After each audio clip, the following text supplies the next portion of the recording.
पण ताई, हा प्रश्न जर तुम्हाला पडत असेल की महाराष्ट्राच्या राजकारणात काय चाललंय, तर आम्ही असं धरून चाला का की ताई महाराष्ट्राच्या राजकारणात खूप काही लक्ष घालत नाही आता, त्या फक्त केंद्राच्या राजकारणात लक्ष घालतात? नाही नाही, असं नाही. मी अस्वस्थ आहे त्याच्याबद्दल. मी लक्ष घालणार नाही असं म्हणत नाही. मी अस्वस्थ आहे असं म्हणते. कारण का मी स्वतः एक लोकप्रतिनिधी असायच्या आधी मी एक नागरिक आहे.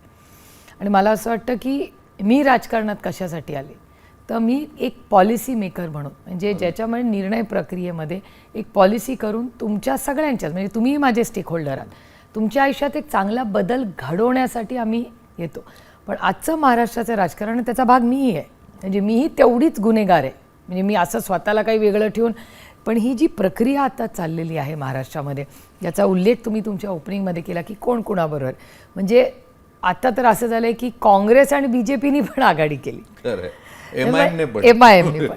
त्यामुळे अशा जर आघाड्या होत असतील तर आमच्यासारख्याही लोकांना जे प्रचाराला जातात कदाचित कानात जाऊन विचारत असतील, अरे बाबा आज कुणाच्या विरोधात बोलायचं आहे. ही दुर्दैवी परिस्थिती झालेली. आणि हे मी ह्या सीमित म्हणत नाही की आता हे प्रत्येकजण निवडून येईल, जिंकेल, हारेल, हा भागच नाही आहे.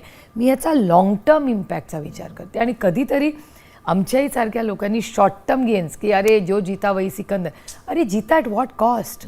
ती यंत्रणा, ती सिस्टम ही सगळी मोडीत काढून आपण पुढे जाणार आहोत का?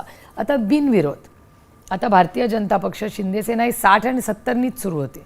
ठीक आहे, मी समजू शकते एखादा बिनविरोध जरूर होऊ शकतो.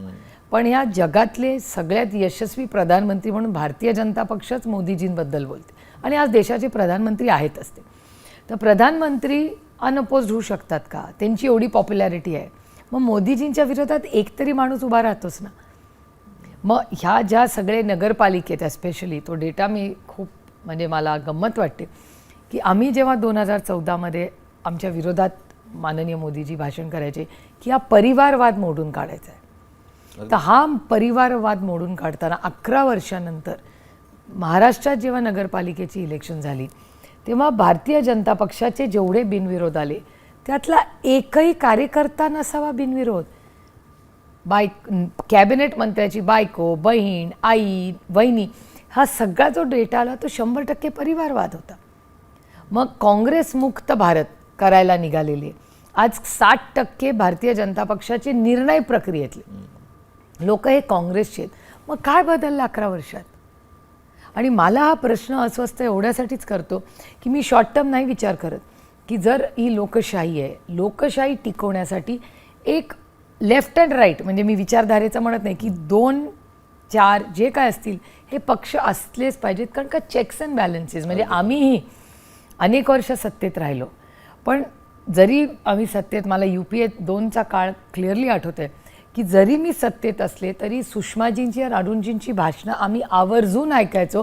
कारण एक इंट्रोस्पेक्शन असायचं की अरे हा असा विरोध करतात, त्याच्यात तथ्य आहे नाही आहे.